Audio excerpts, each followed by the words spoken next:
The views and opinions expressed by the host do not necessarily state or reflect those of the company and its management. Furthermore, the views and opinions of the guest do not reflect those of the host, the show, the management, and the network.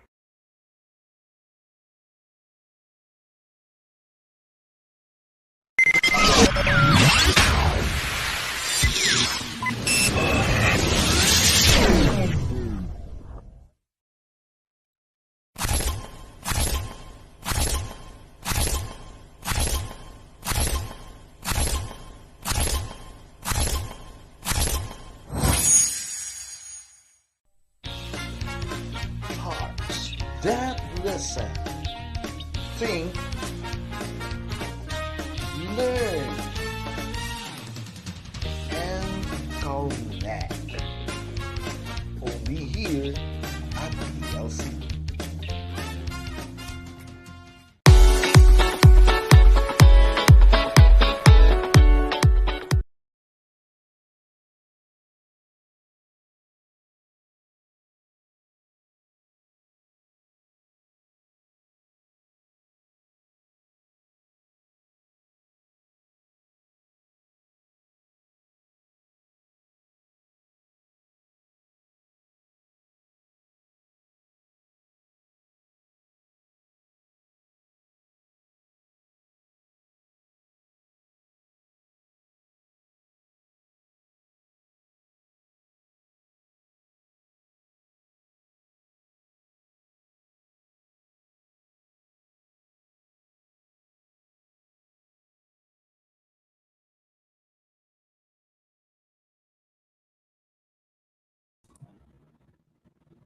Good evening, everyone. Take two, take two. Kumusta?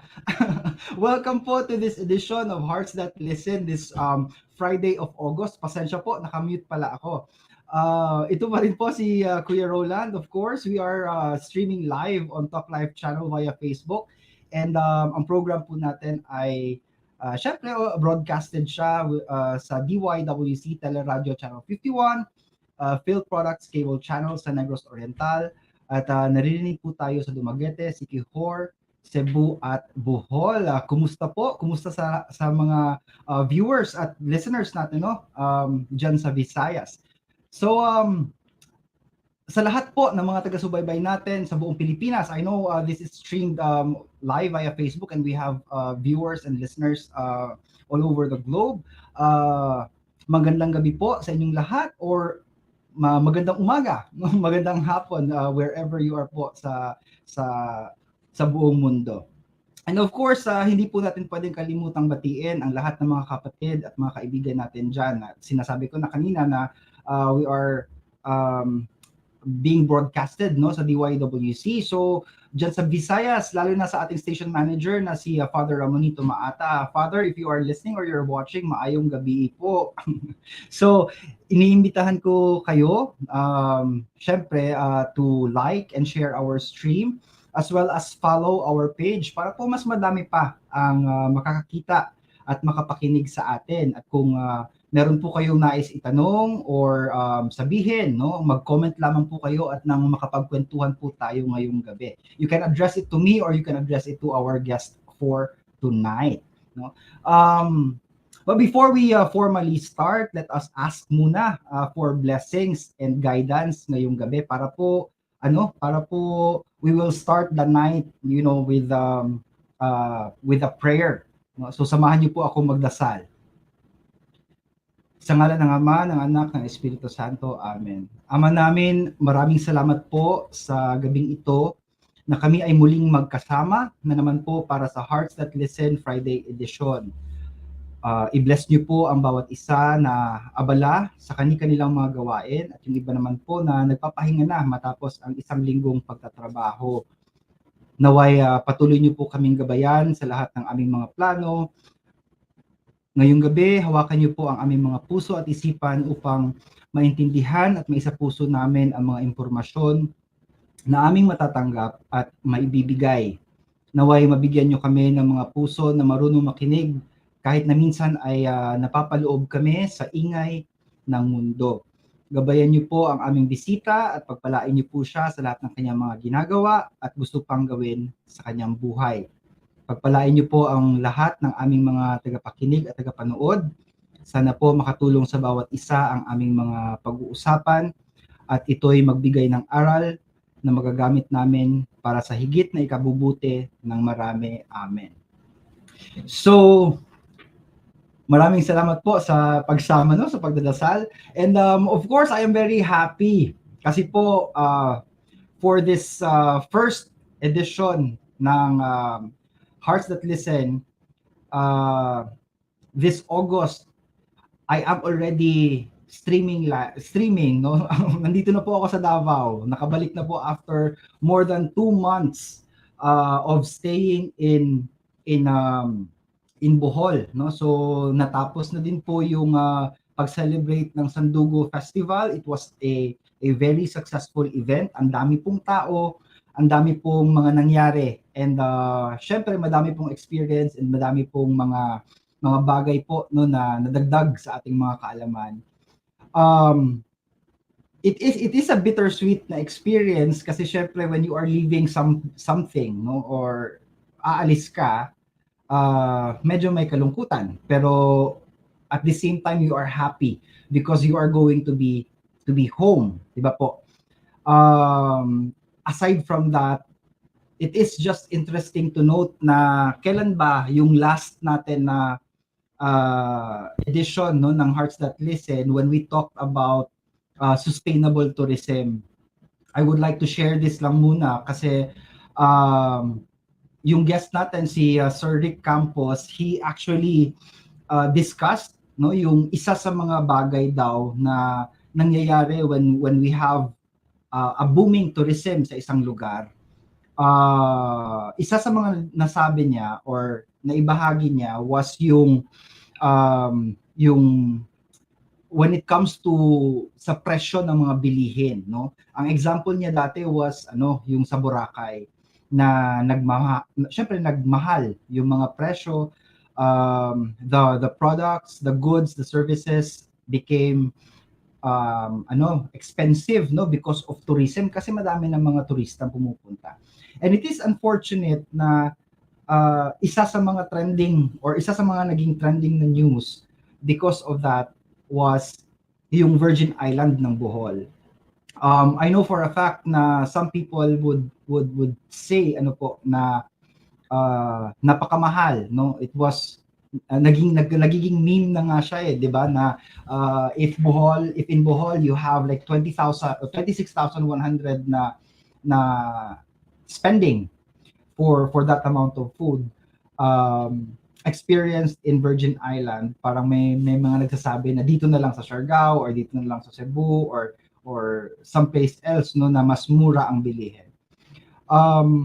I think para sa akin it was an assurance na an affirmation din na siguro some people would think no, it's not expensive at all kasi nga yung experience, no, it was not about the food or it was not about the drinks na kinain nila or ininom nila doon, but it was actually the entire experience of the journey or the entire experience of the travel that matters.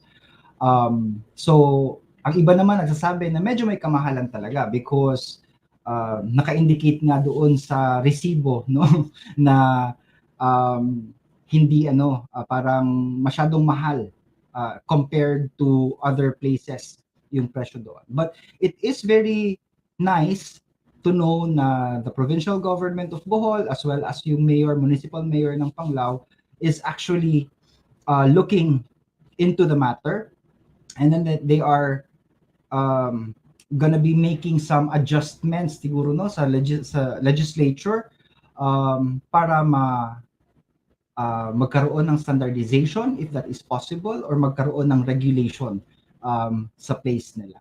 So I hope when I come back to Bohol, it's not anymore closed, no, para ma-experience din natin yung beautiful at saka malinis na dagat ng Bohol at saka yung magandang nature na nandoon. So now that I am home dito sa Davao City, syempre when we say home, a lot of things come to our minds. Pero isa talaga sa mga naiisip ko when I go back home is ang aking pinakamamahal na alaga, si Sati, no? Nakakamiss. Um, Mawala ka lang ng ilang weeks, mawala ka lang ng ilang buwan when you think about your pet. It is really parang gives you tawag nito, parang nakakalungkot, 'di ba po? Nakakalungkot talaga. So, because of that, we would like to, or I would like to talk about yung responsible pet ownership.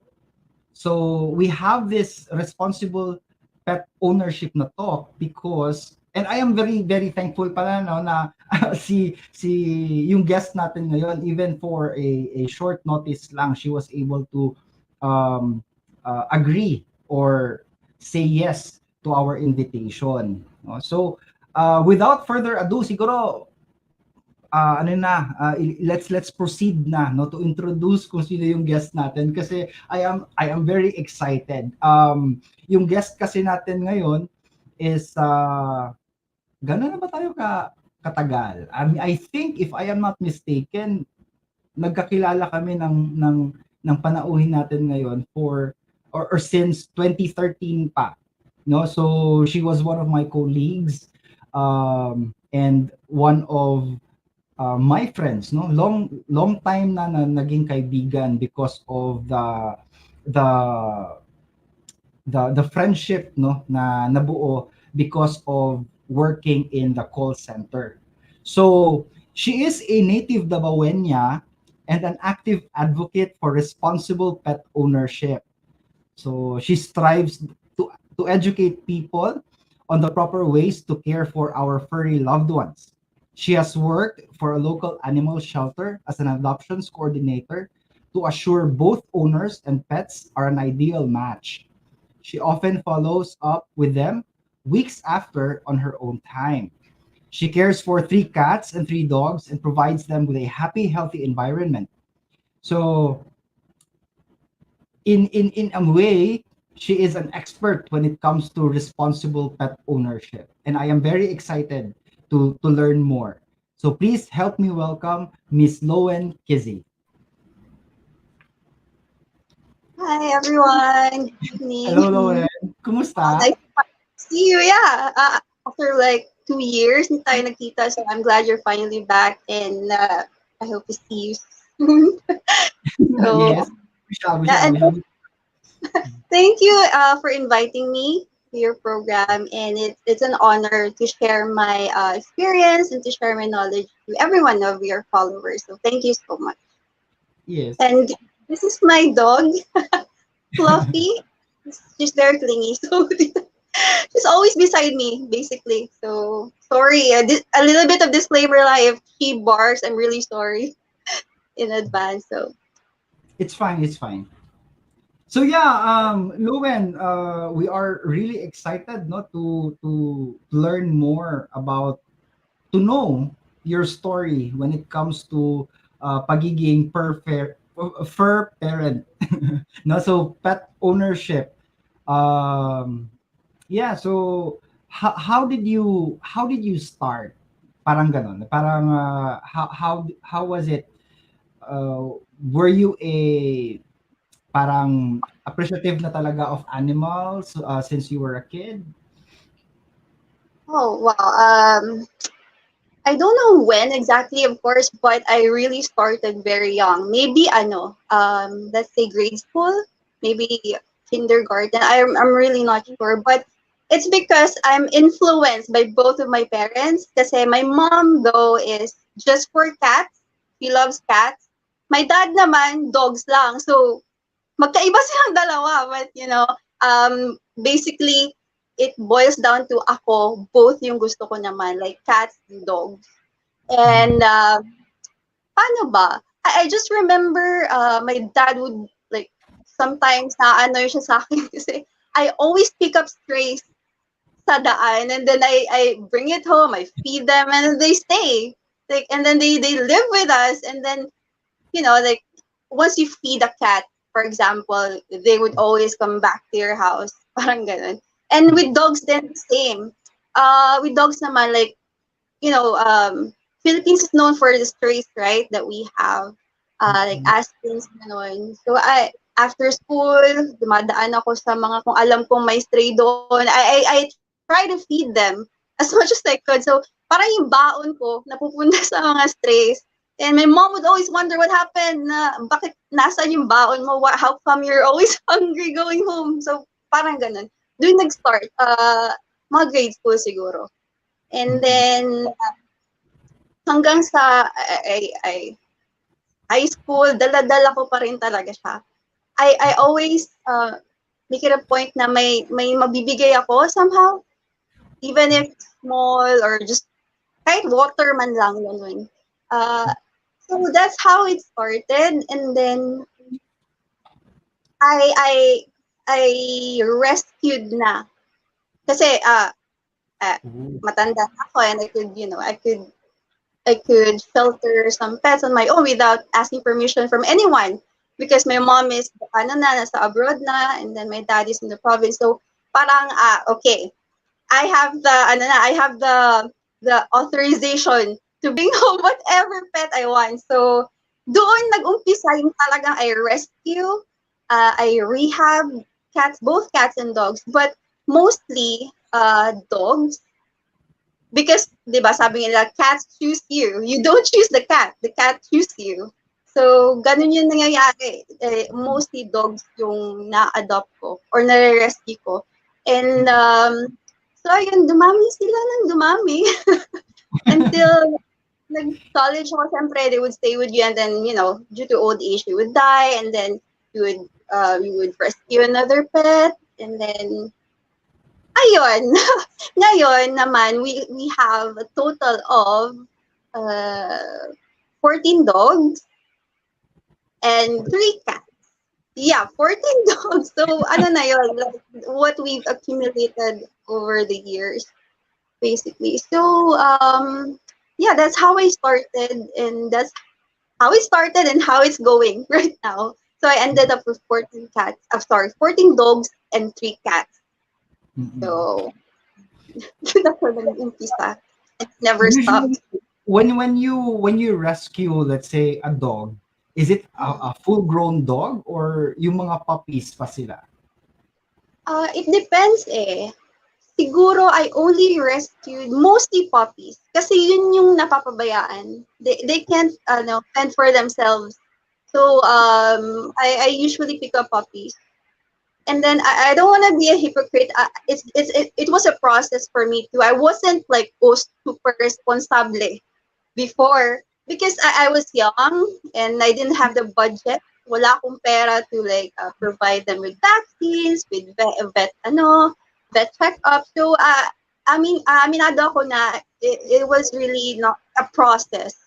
Hindi ako responsable, sobrang responsable to begin with. Because I had to learn it from experience along the way. So that's why talagang salamat because I'm able to to share my experience to everyone who's also having a hard time, providing for their pets because syempre ngayon na pandemic, everyone's also struggling, it's hard to provide for everyone in the household. So yeah, ganun yung to answer your question, ganun yung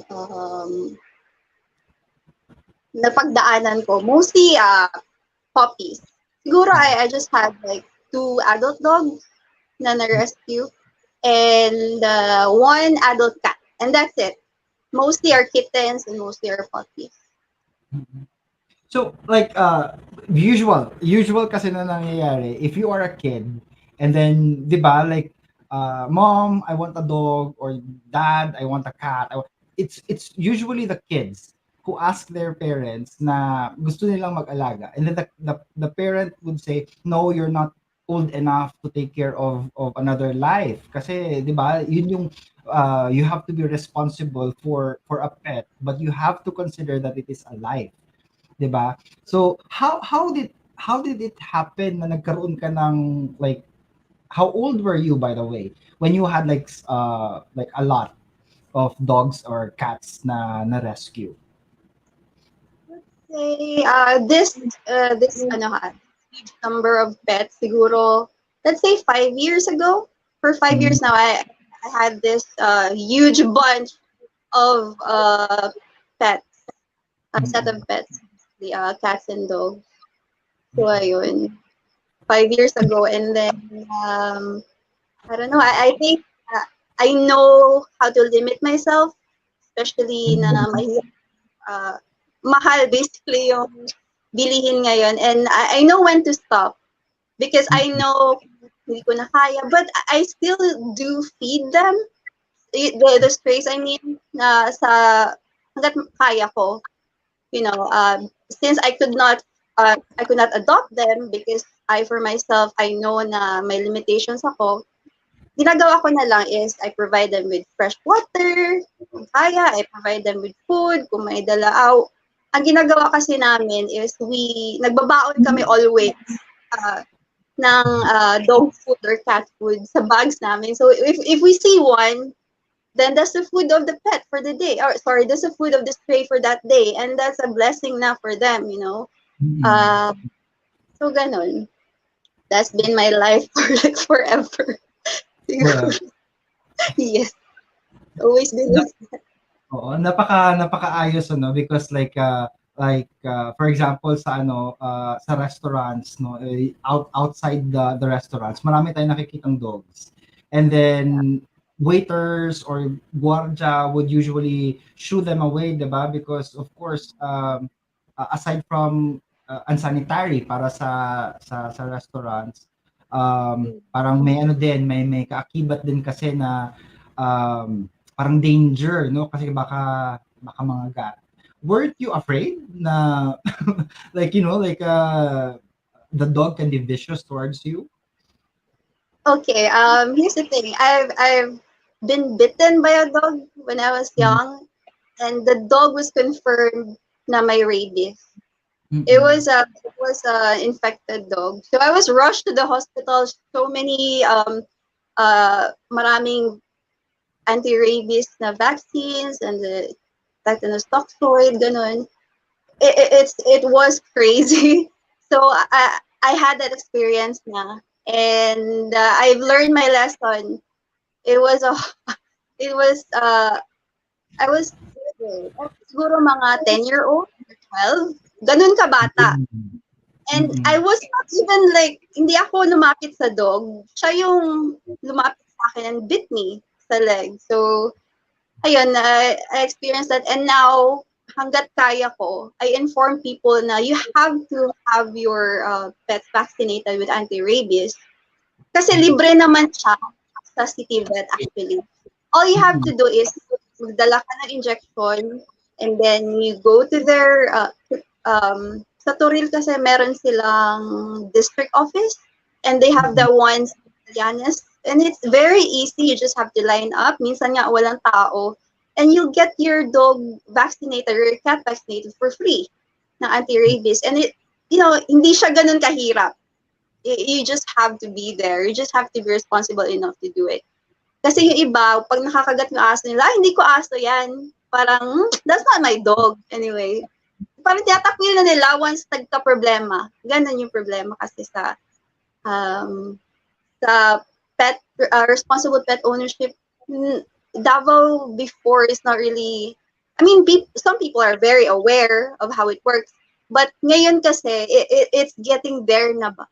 Mm. Parang na-aware na yung mga tao na, ito pala dapat mong gawin.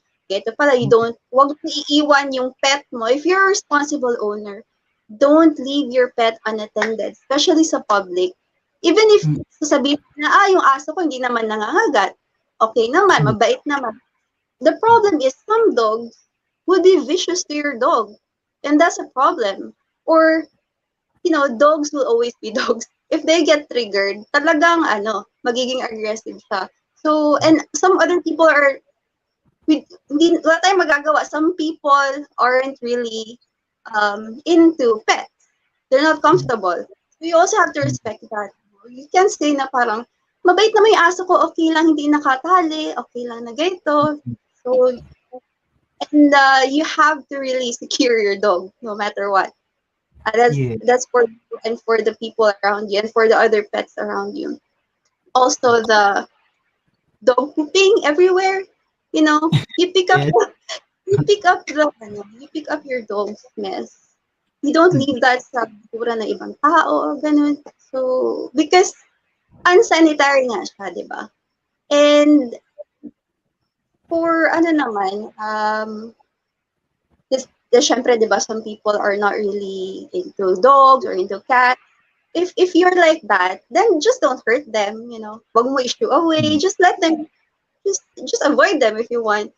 So, ganun. If you can feed them, just don't hurt them. Yeah, totoo. Lowen, lahat ba ng dogs mo are all Aspen or may mga dogs ka na with breed? I only have, most of our dogs are mixed Aspins because, again, they're rescued, right? Tapos, Mm. I have one American Bully. But this dog was given to me. My Mm. advocacy is adopt, don't shop, always. I Mm. respect people who shop for dogs, but for me lang, that's my advocacy because some dogs are really, they don't have anything. And then you keep buying these dogs and there's so many dogs. Ano, parang yun yung, yun Yeah. yung, nasa isip ko na, if you could help this dog, why not? But this dog naman kasi was given to me because hindi na siya maalagaan. So, Mm. I only have one dog with na non-Aspen dog. Her name is Grady, and people would say, you need to breed that, but I prefer not to. Mm. Because I just don't want another,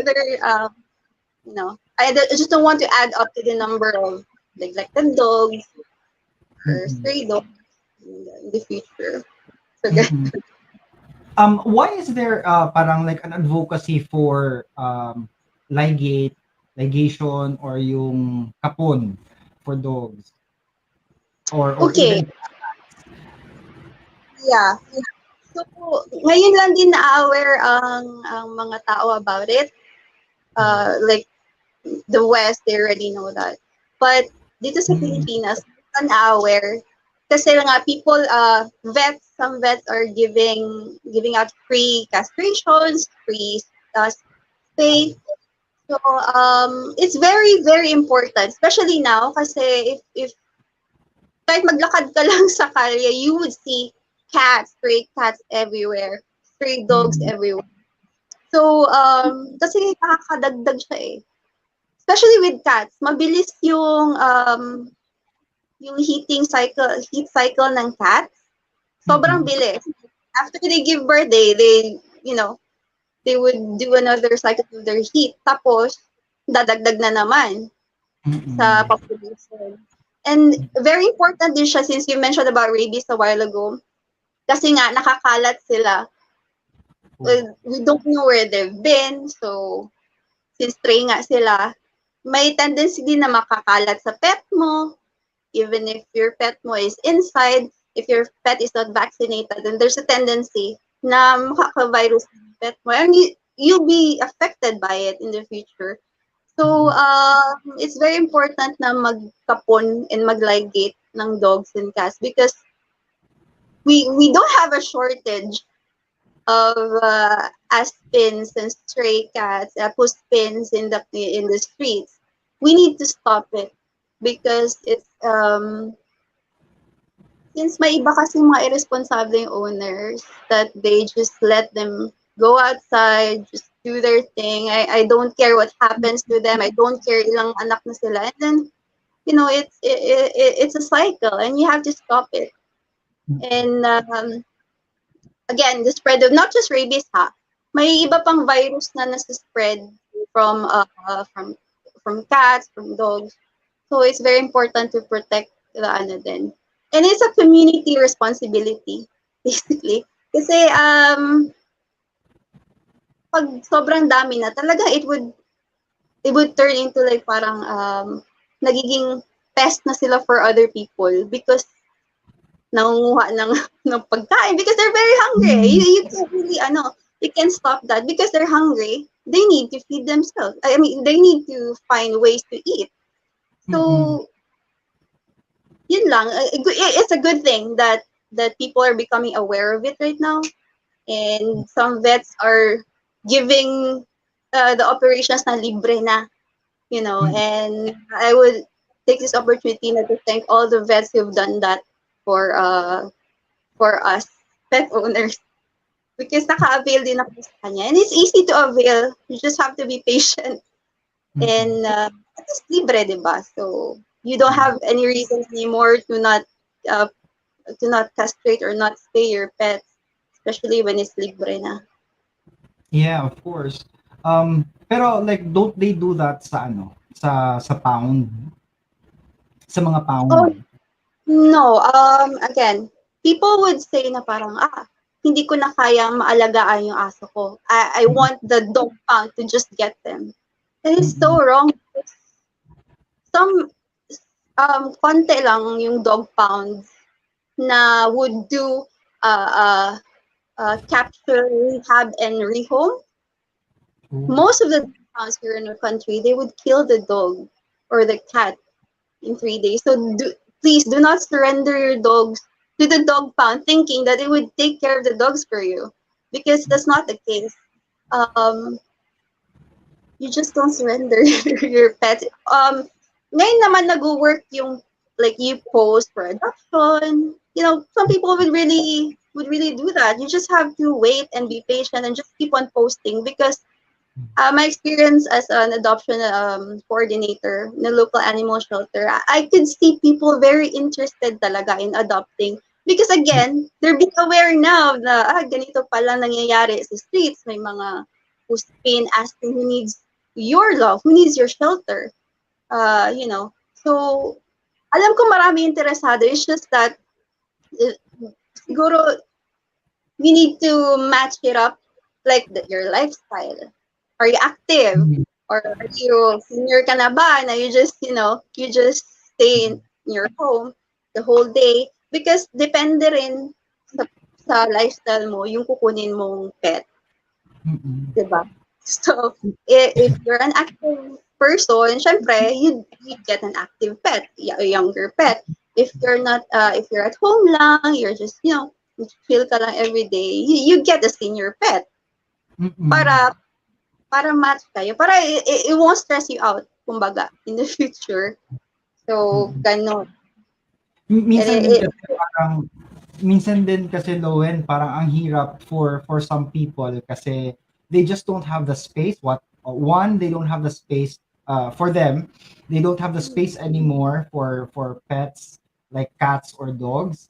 And then number two, minsan kapag nandun sila sa area, for example, they are renting a house or they are renting an apartment or they are renting, yung place nila, yung mga landlords at saka mga landladies do not allow them to have pets, 'di ba? So minsan isa din 'yan sa mga reasons na naiiwan yung mga pets, or if not kung magta-transfer na sila ng bahay or ng residence tapos yung dogs is parang ang hirap kasi 'di ba they're loyal masyado sa place nila, it's very difficult to catch them and madala ganyan. So ganun din siguro.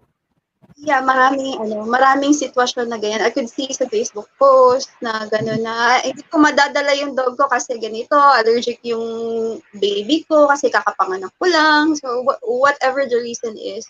Again, for me, ideally, do not take any pets if you could not, first, if you cannot provide shelter for them, food, basically their needs.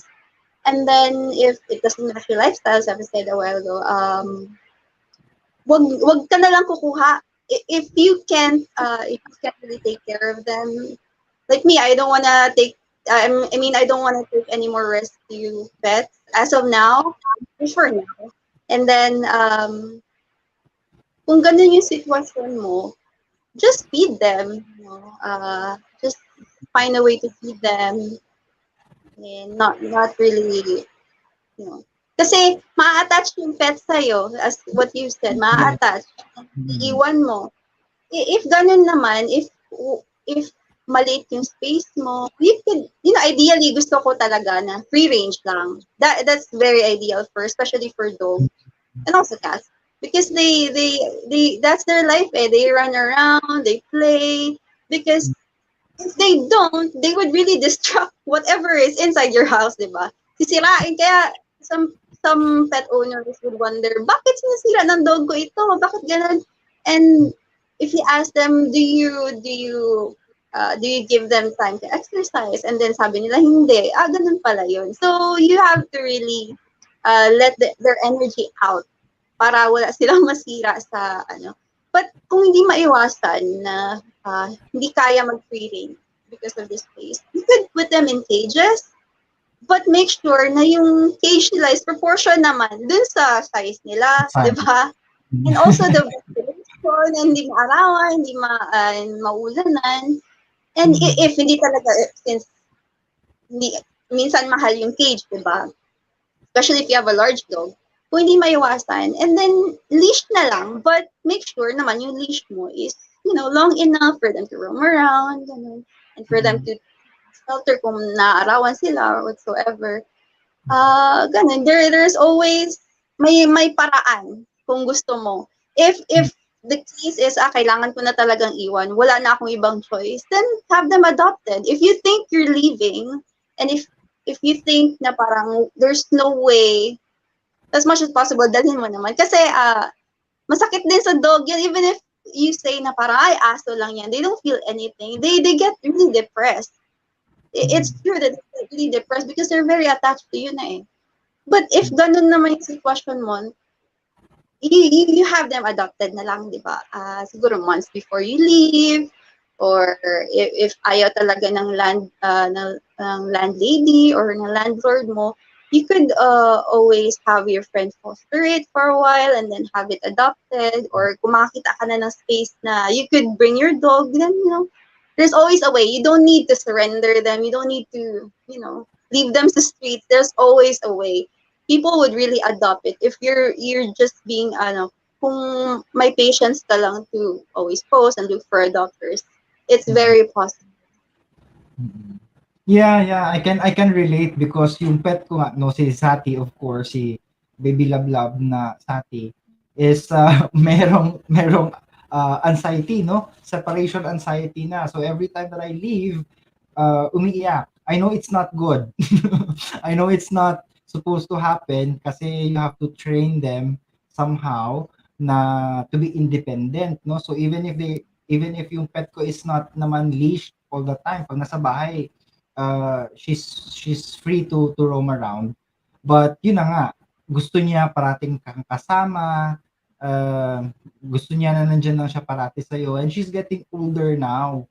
So hindi na masyado siya like 7 years old na ba si Santi, hindi ko alam. But yeah, she's getting older na, so it doesn't work na yung mga walking, it's not anymore ano sa kanya. She's just being lazy na lang sa couch. Mas preferred niya na lang mag Netflix and chill. Pero Diba? totoo yun. I think there we also tawag nito yung napapanood natin sa social media, no, or even sa news, na every time na merong floods or bagyo, na may mga dogs na stranded sa areas ng affected na area, tapos some of them are still on their leashes, no, kasi napabayaan, nakalimutan. So it is very very unfortunate for these dogs. However, sa social media naman, I think parang ang daming mga pages and even people who are also advocating na for not necessarily responsible pet ownership kaagad, but it's just that some of them would really advocate na adoption, advocate for spay, kapon at saka ligate, parang ganun.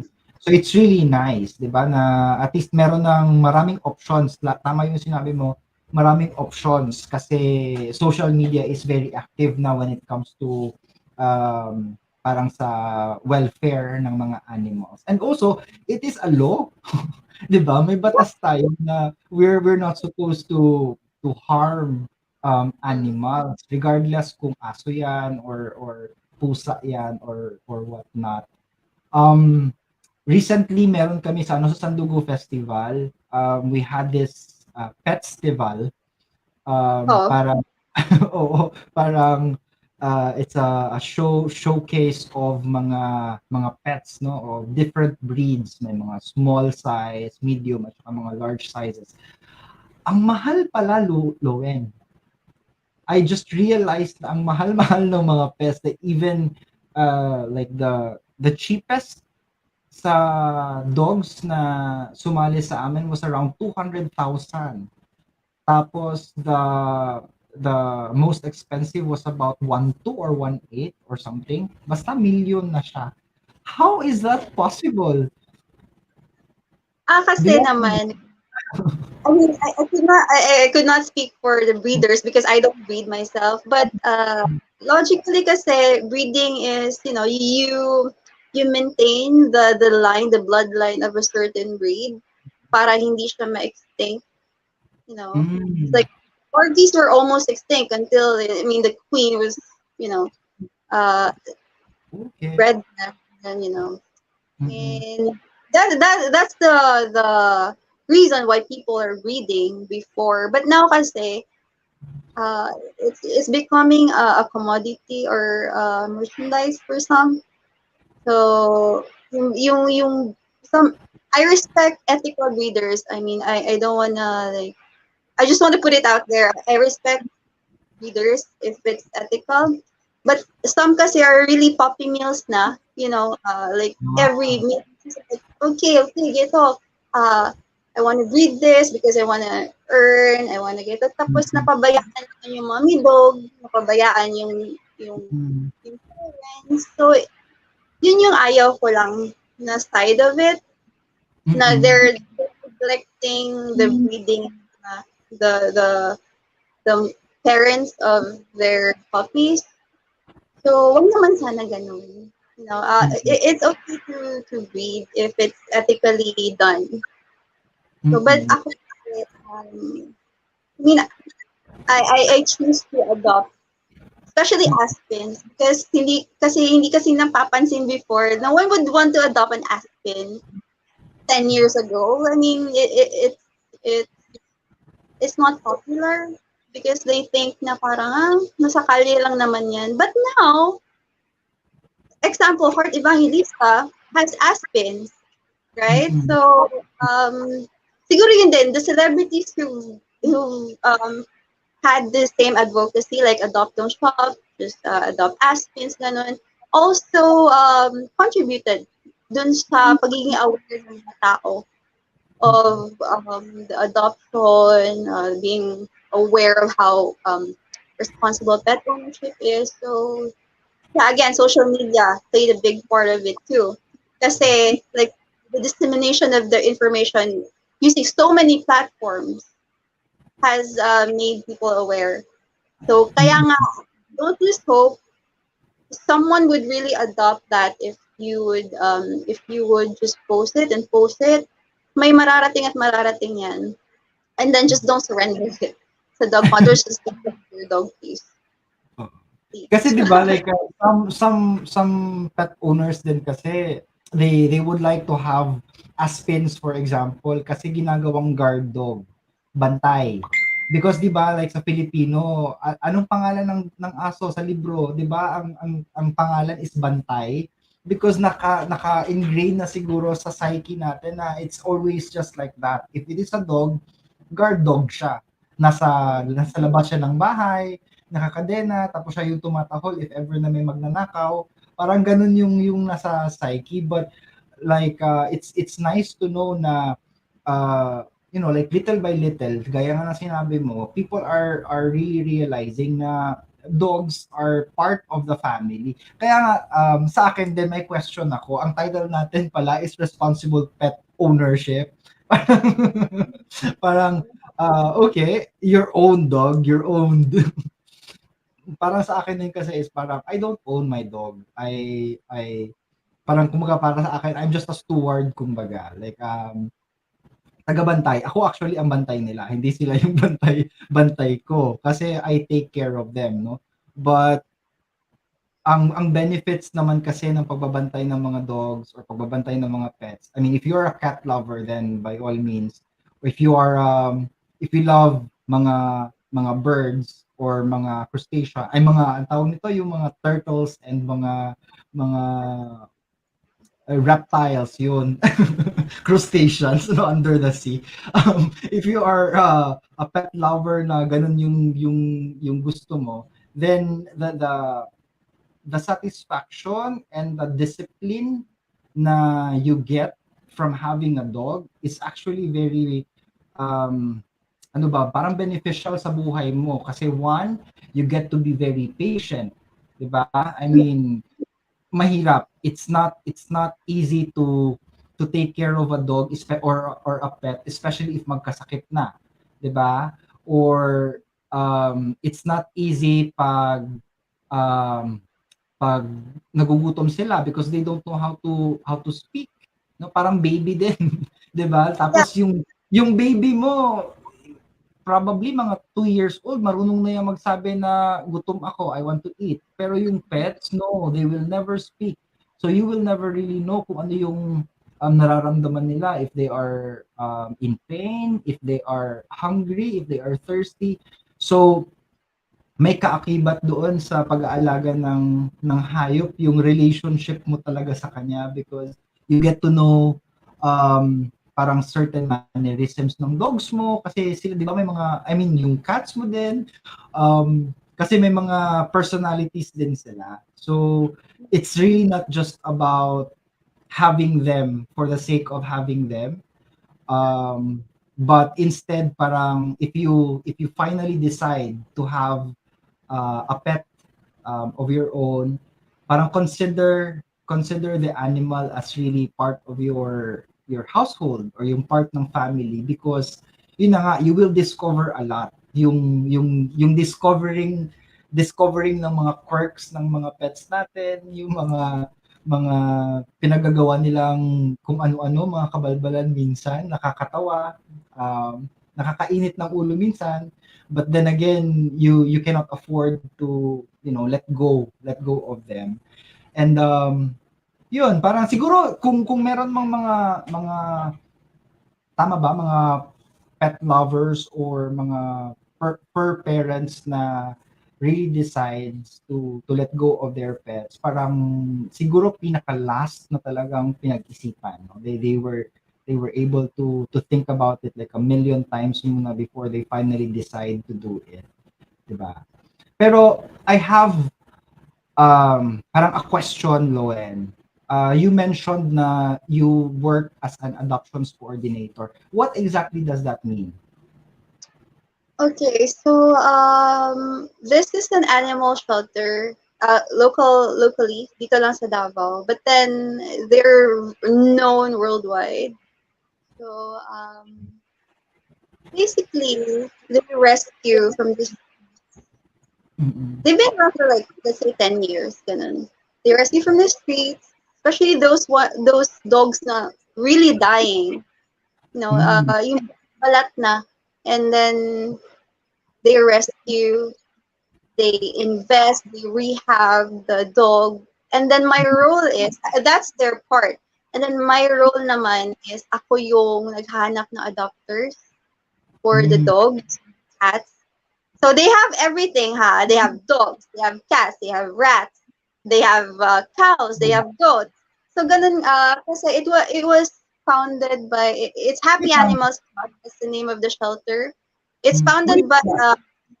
Merong sorry. merong merong abandoned cow? Yeah, meron. Like, butot balat na, and they do, the owner would say, I don't want that ano na anymore because it's becoming useless for me. Kasi payat na. I can't really sell it. So you won't Mm, believe it, but people surrender cows and goats mm, and so ayun, that's their part. They rehab the dogs and the pets. They look for donations. And then mm, my comes in pag ready na for rehoming yung mm, pet. And sinabi ko to sa lahat siguro nakakilala sa akin na this is probably the hardest job I ever did in my whole life. Because Why? essentially, it's like nagpapa-adopt ka ng bata. It's life, right? Mm, Essentially, life kasi yun. And not just that. Some people are invested to the story of this particular, let's say, particular dog. The mm, donors know the story of this dog, invested like a portion of their sweldo mm, every month just to donate to shelter. And then, parang ano na sa responsibility mo na, you know, you really have to do your job well because, first of all, you need to match yung lifestyle ng mag-a-adopt, and we need to do home visits, match the personality of the adopters, the kids of the adopters, whoever is in the household, including yung pets. Do they have existing cats? mm, Do they have mm, dogs? Kaya ba kaya ba ng shelter dog na makihalubilo dito sa particular household? So some adopters we parang nare-reject sila because not because hindi sila capable na mag-alaga but because the dog or the pet that they chose from the shelter hindi nagma-match doon sa life mm, household nila. So it's hard. And then after that, parang on call ka din pag may mangyari sa pet na parang, ma'am, may sakit or hindi kumain for this day, ganyan. So, I really, really need to go there kahit gaano kalaya. I need to make sure we provide, let's say, medicines or vitamins or whatsoever, whatever the dog needs. Because again, some people are invested sa pet na to. So, yun. Kaya nasasabi kong pinakamahirap siya because it's life. You really need to make sure na naalagaan sila na maayos. And also, we tell the adopters na if hindi na nila kaya, they're free to surrender them back to us. We'd rather see the animal come back to the shelter rather than we see them again in the streets, diba? mm, So yeah, ganon. It's hard, but Roland, parang ano siya, parang I'm very proud of of the adoption of the adoptions that I made from that local animal shelter because nakita ko ngayon sa mga social media posts ng adopters na the animal is very happy and that's really the goal kasi neglected na sila to begin with and then the goal is for them to find a forever home where they could be mm, happy or provided. So it's hard but it's very very um it's feeling. worth it. Yeah, Mm, worth it lahat ng pagod. And again, that's who I am kasi. If you love what you're doing, it's not a job anymore. So yeah. I was very happy Sa even if it stay mo doon sa sa shelter, how many animals were you able to parang adapt or match with an adopter?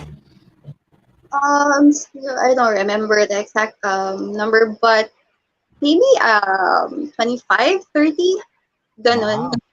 Mm, Yeah, kasi some people they return the pet because they realize na parang they're not ready and it's okay sa amin yeah. na hindi na kami ready for it ganun and it's fine as long as they give the pet back to us. So ganun mga maybe 35 or 30 35 ganun. So it means na gano'n na pala kadami din 'no? I mean, dito sa Davao City alone, gano'n na pala kadami yung, mga fur parents din na tumatanggap talaga ng mga adopted, and that's good to know. Mm. So, Yeah, it's true. uh mm. Go ahead, go ahead. Sorry. Kasi sa experience ko kasi mostly yung na-expect mo na would have like expensive dogs who could afford expensive dogs na pa yung nag-a-adopt na Aspins from us. So it's really it's surprising and it's really good to hear na parang aware na talaga yung mga especially the Baweños of Yeah. adopting. And I am really hopeful din no na it's not gonna be like in one area but it's gonna be parang emulated sa iba pa mga places all over the Philippines. So Loen, it's already 9:26, so I just need to like stop or pause for a while and let's listen to the messages of our sponsors lang muna.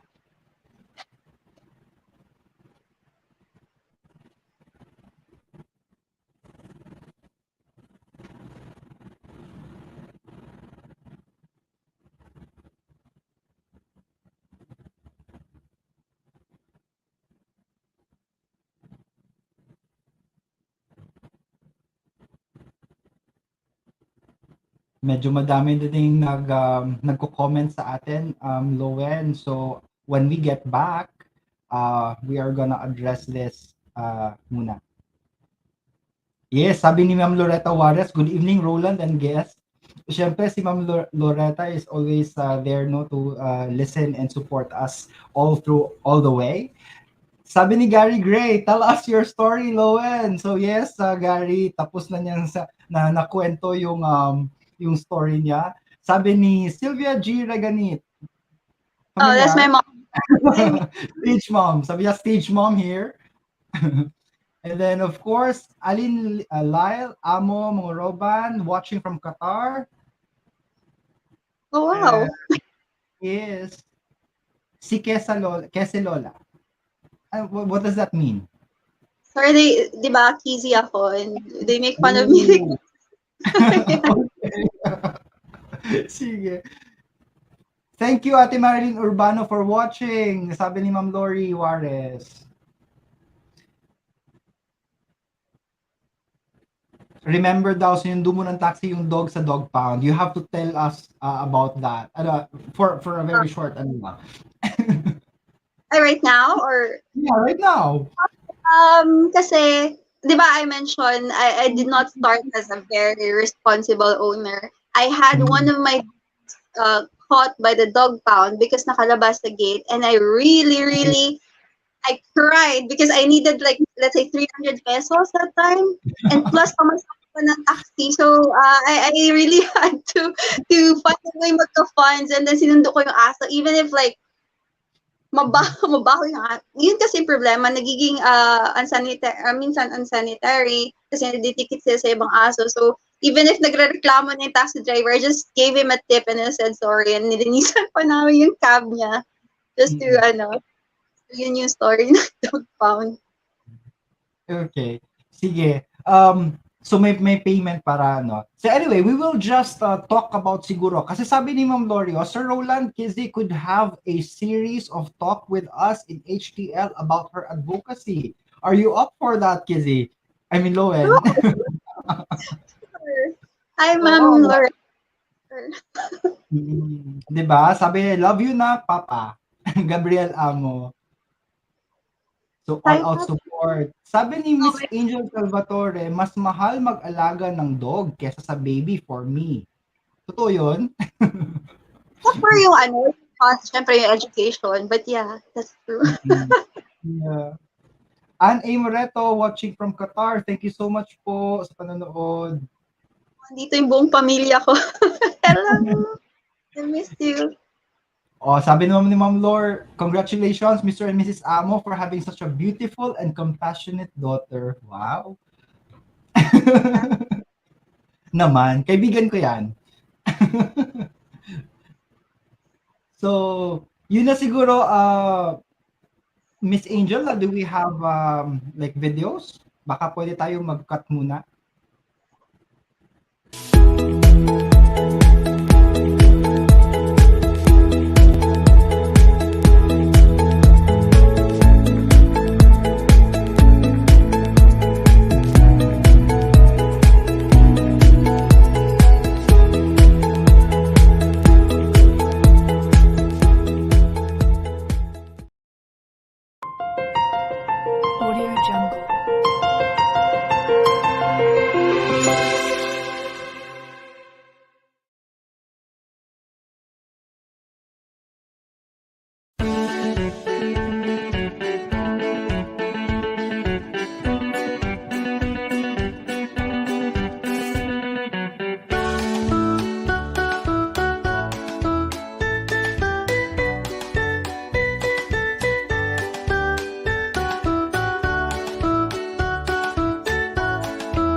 Yes, welcome back. Welcome back. Loen, may question pa. Isa. Sabi ni Germs Urbistondo, for someone who might think of purchasing a pet from breeders, what should one look for in their breeders to know if they are ethical?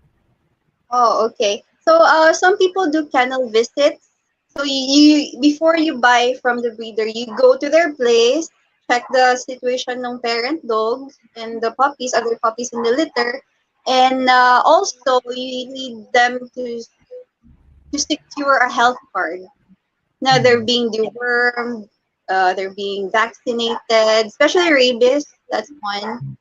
So that you'd know the history of the breeder, of the parents, of the space they're in, if they're ethically bred. So ganon. You need kennel visits if you really want to make sure if they're being ethical mm, in their breeding process. So, kennel ang tawag sa mga places where they breed dogs. Is that correct? Yeah. Mm. Mm-hmm. Sige. So, it's already parang ang bilis ng oras, Lowen, sabi ko sa'yo like it's nothing, it's parang ang bilis lang. Hello, who's that? This is Nano, Raj's Nan. dog. Okay. Hello, Nano. Sige, Miss Lowen, ano yung panghuli mong um, salita, kumbaga, na iiwanan mo for all of those people who are pet owners and as well as for those people who would like to, think about adopting dogs. Ano yung mga, ano kaya yung mga gusto mong sabihin to them? Okay. For pet owners who already have their pets, basically, you just need to provide them with good food, healthy food, water, the basics, vet checkups, vaccines, like that.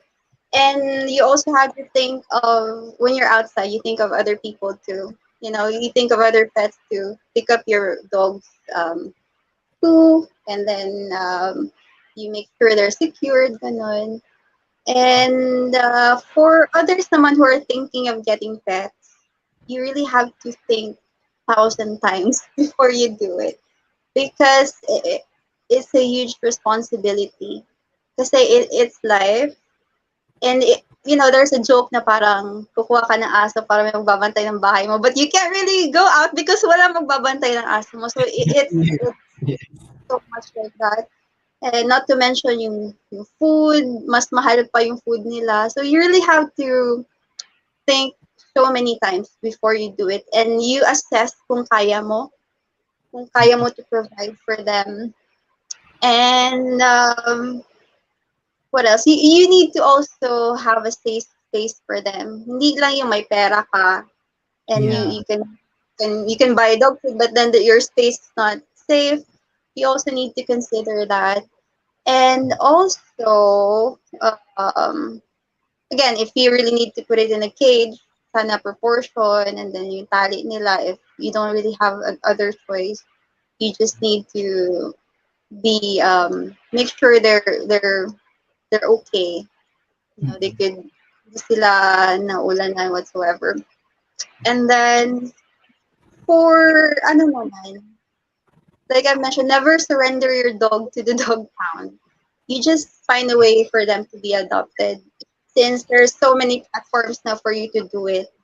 Tapos, if you can't naman, if you wanna have pets and but then you figure that or tingin mo hindi mo kaya, Mm-mm. simply feed them like once a day. If you find a stray, as what I said, magbaon ka ng food every day. If you find one, I'm sure you're gonna find one every day. I always do. If I'm out, I'm sure makakita ka ng strays ka na mapapakain mo. At least, that's their food for the day. Mapapasaya mo sila.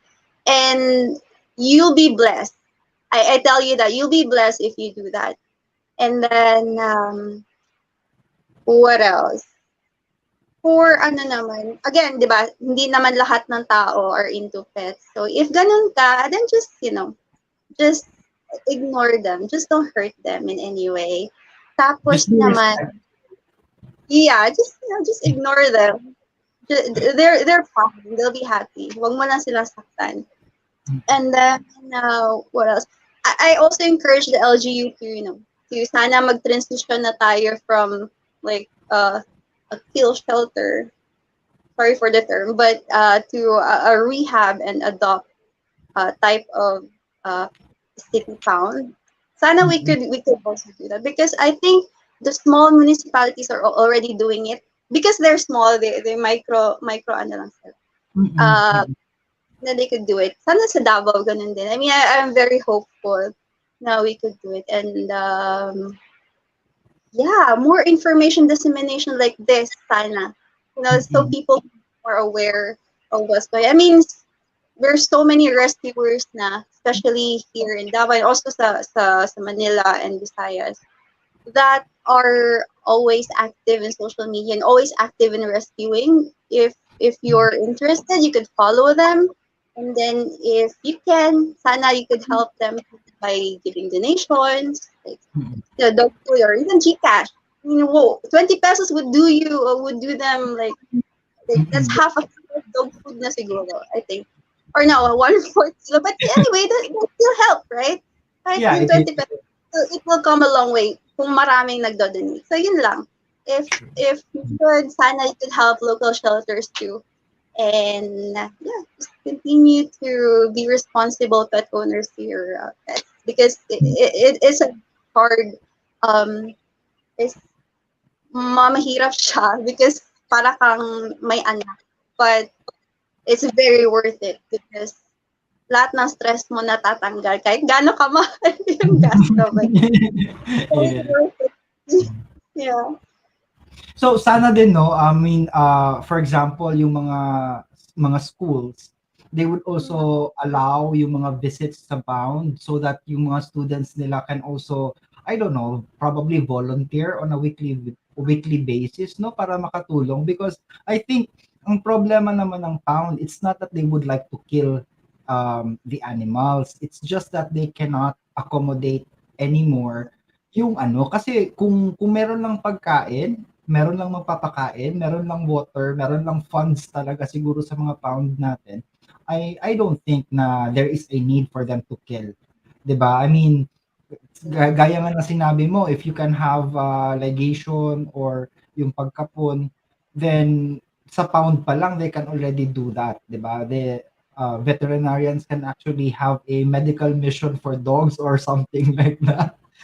'Di ba? I mean, if we have medical mission for our eyes and our what dental or like whatever medical mission we have. Siguro naman for animals, like associations of veterinarians will also do that or group of veterinarians will also do that to specific pounds kung gusto lang talaga. So, I think it's just a matter then siguro for people and for communities. Gaya nung sinabi mo, I really love that na it is a community responsibility. Kasi pag nakagat ng aso yung anak mo, it's not anymore, a responsibility lang ng may-ari. Somehow everybody is affected, 'di ba? If merong stray dog dyan, it's not just one family who is gonna be affected, but the entire community, the entire village, 'di ba? Sila yung affected nun. So, with that, Miss Loen, thank you so much. I learned a lot and I am pretty sure na lahat ng mga nakikinig at nakakapanood sa atin also learned a lot from you. And hopefully we can invite you again, no, for another guesting siguro, different topic naman, no, specific topic about animals, since that is really something that you are very passionate about. So thank you so much, daghan kayong salamat, Loen, and to everyone, sa lahat ng mga nag-comment sa atin, kay Ma'am Lori, kay Miss Anne, kay Germs, kay Gary, and everybody else na nag-comment, no, nag-ask ng questions. Maraming salamat po. Till next time, see you again. Good night. Bye-bye. Good night.